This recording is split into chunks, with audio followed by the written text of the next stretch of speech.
content creator. Ano nga ba ang dapat taglayin ng mga content creator? Tandaan, ang pagiging isang content creator ay hindi madali.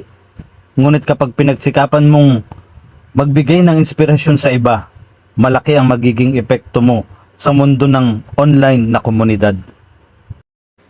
Magkaroon ng malasakit sa iyong audience. Kilalanin at unawain ang iyong target audience.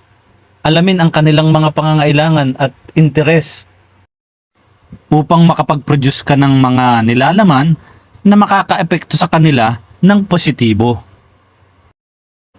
Magpatuloy sa pagiging matyaga at determinado. Ang pagbuo ng isang matagumpay na karera bilang isang content creator ay nangangailangan ng matyaga at determinadong pagtatrabaho. Huwag mawalan ng pag-asa sa mga hamon at patuloy na magpatuloy sa iyong mga pangarap.